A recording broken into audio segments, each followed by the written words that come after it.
Na confeitaria é muito importante a gente conhecer os ingredientes que a gente está trabalhando, assim a gente consegue ser chefe, que é fazer nossas próprias receitas. Nessa aula vamos falar sobre os ingredientes frescos.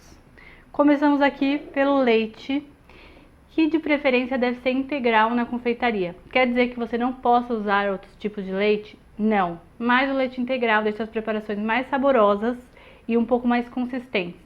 Por exemplo, o creme de confeiteiro. Eu já fiz creme de confeiteiro com leite integral, semi-desnatado e desnatado, e a consistência e sabor é outro. Além do leite de vaca, nós temos também leite de amêndoa, leite de coco, leite sem lactose. A gente tem muitas opções no mercado. O nosso leite também faz produtos diversos, como a nossa manteiga. A manteiga que a gente usa na confeitaria normalmente é usada sem sal. Por que é usada sem sal? Quer dizer que você não pode usar uma manteiga com sal? Não, se você só tiver manteiga com sal, usa. Mas o sal da manteiga nem sempre é uma quantidade regulada e pode interferir em algumas preparações. Gabi, qual é a melhor manteiga? Bom, para o brigadeiro, a manteiga extra cremosa é muito boa. Já para um folhado, precisa ser uma manteiga com ponto de derretimento diferente. É uma manteiga especial para folhados, que são preparações para vinoceri, como um croissant, uma massa folhada. O ponto de derretimento é diferente. Gabi, eu posso usar margarina? Poder você pode, mas algumas preparações não são adequadas para a margarina. Por exemplo, tortas, que a gente trabalha um pouco a massa e depois leva para gelar, para endurecer, para a manteiga estabilizar. Se a gente usa a margarina, ela nunca endurece lá no pote. Ela sempre fica naquele jeito cremoso. Então a manteiga, que tem essa característica de endurecer um pouco a nossa massa e estabilizar, com a margarina não vai ser assim. Outro ingrediente que a gente usa muito na confeitaria é o creme de leite, seja ele fresco ou de caixinha. Aí eu vou explicar a diferença. O creme de leite de caixinha ou de latinha, que pode ter o soro ou não, ele é usado para brigadeiros, para cremes. Só que, por exemplo, o chantilly, ele é o creme de leite fresco batido, não o creme de leite de latinha ou caixinha. Você pode até colocar esse creme de leite de latinha ou caixinha no congelador e tentar bater um chantilly, mas nunca vai ficar igual. Além do creme de leite de caixinha e latinha, o creme de leite fresco, também é encontrado a nata. A nata nada mais é do que um creme de leite, só que com um teor de gordura ainda maior. Então, na escala de gordura temos o creme de leite, que a gente encontra nas prateleiras, que é o de caixinha ou latinha. Temos depois o creme de leite fresco e, por último, a nata. Eles são produtos similares com gorduras diferentes e também proporcionam resultados diferentes. Por último, e não menos importante, temos nossos ovinhos. Qual é a diferença que você vai encontrar de ovos? Os ovos brancos, os ovos caipiras e tem alguns outros tipos. Qual é a diferença de um de outro? O que determina um tipo de coloração de ovo é exatamente a galinha. A galinha branca coloca ovos brancos. O tamanho do ovo também varia. Ovos grandes, ovos pequenos. Via de regra, um ovo tem, em média, 50 gramas. Uma dica sobre os ovos. Para separar a clara da gema, é mais fácil quando o ovo está gelado. Mas, ao mesmo tempo, não é legal usar ovo gelado nas receitas. Então você tira da geladeira, separa a clara da gema e aí depois você utiliza. Deixa um pouquinho descansando até chegar na temperatura ambiente e depois você utiliza os ovos.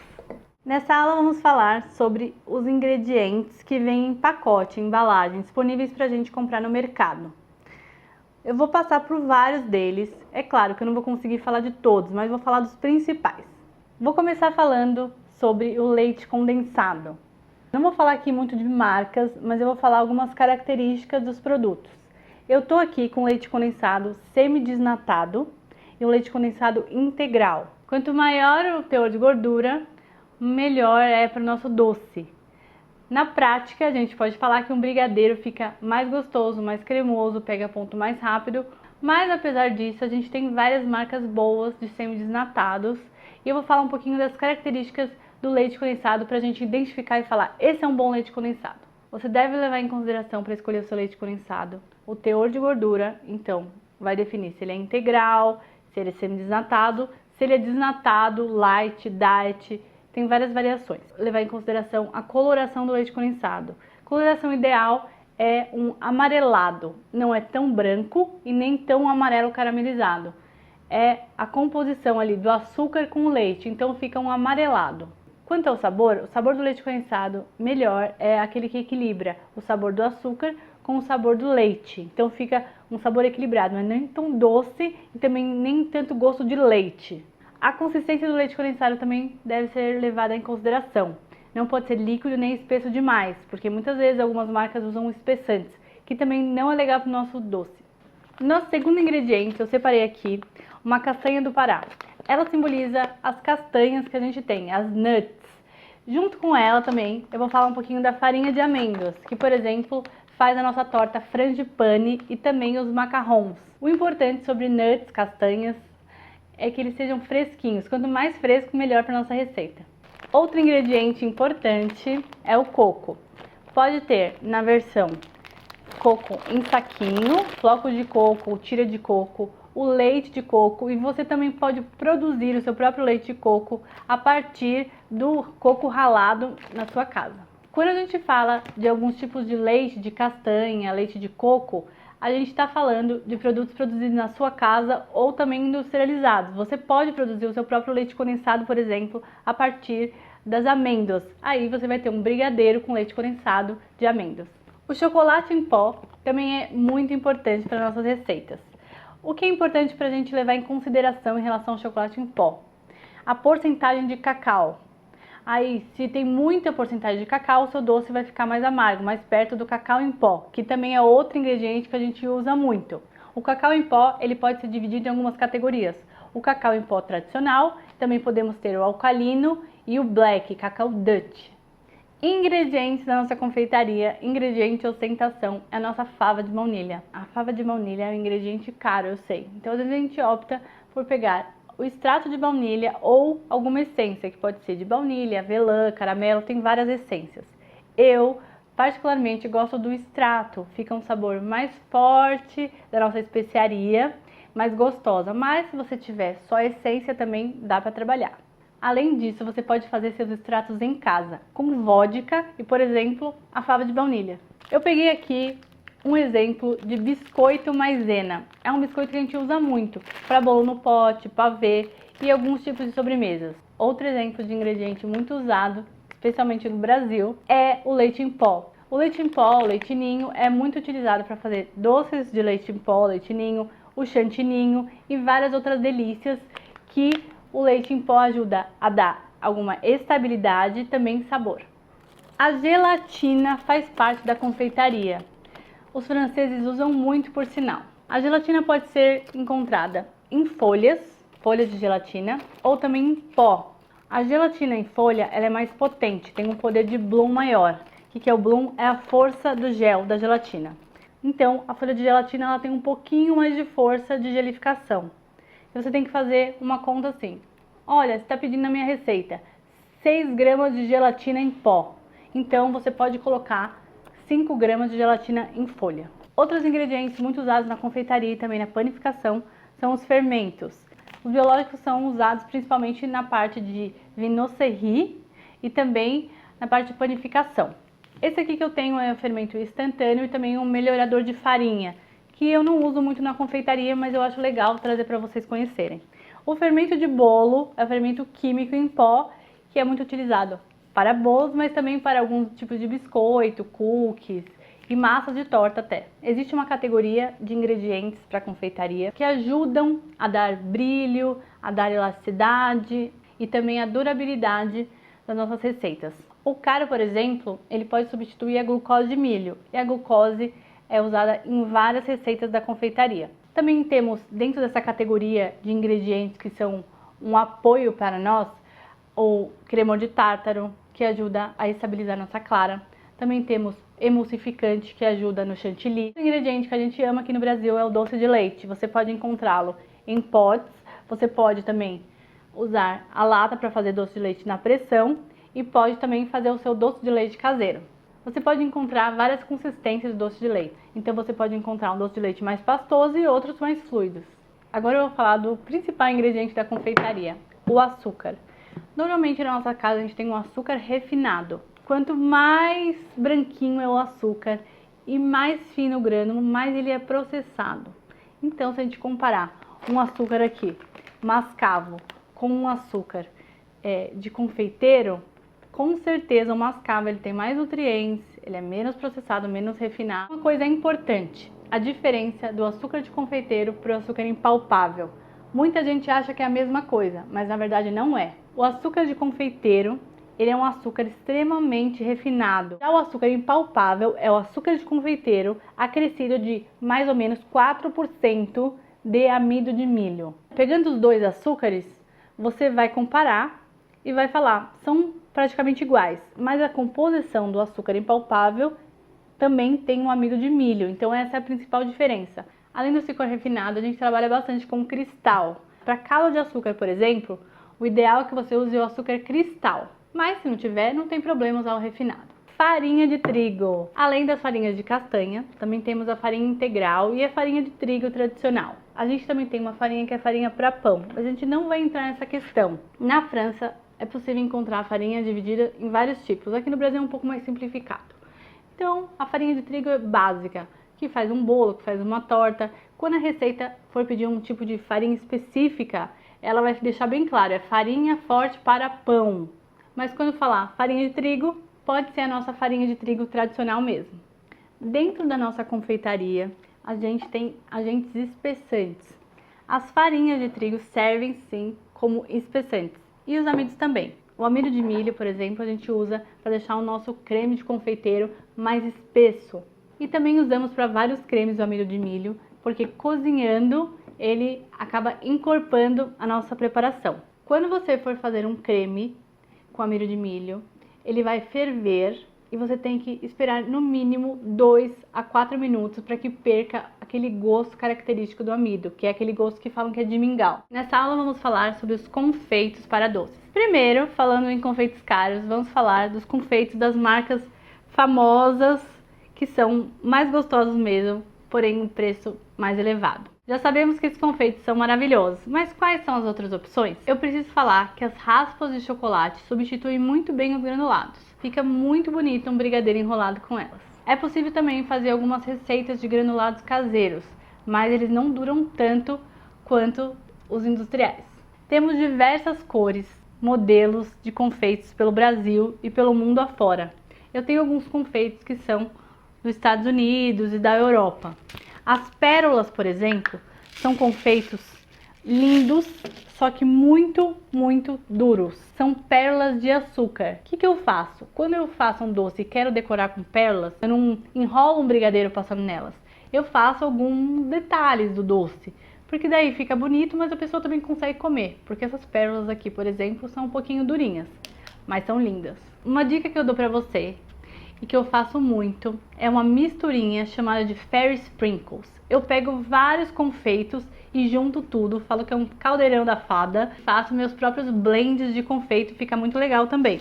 Você pode misturar várias cores, texturas, até algumas figurinhas. Aqui na minha mão eu tenho açúcar cristal colorido, tenho o brasileiro e tenho o importado. A diferença entre eles é que os brasileiros, muitas marcas costumam deixar o brigadeiro um pouquinho mais úmido. Mas isso acontece também porque você coloca o brigadeiro docinho para gelar e depois você quer passar no açúcar cristal colorido. E aí a própria umidade do brigadeiro que você deixou na geladeira vai derreter um pouco esse açúcar cristal.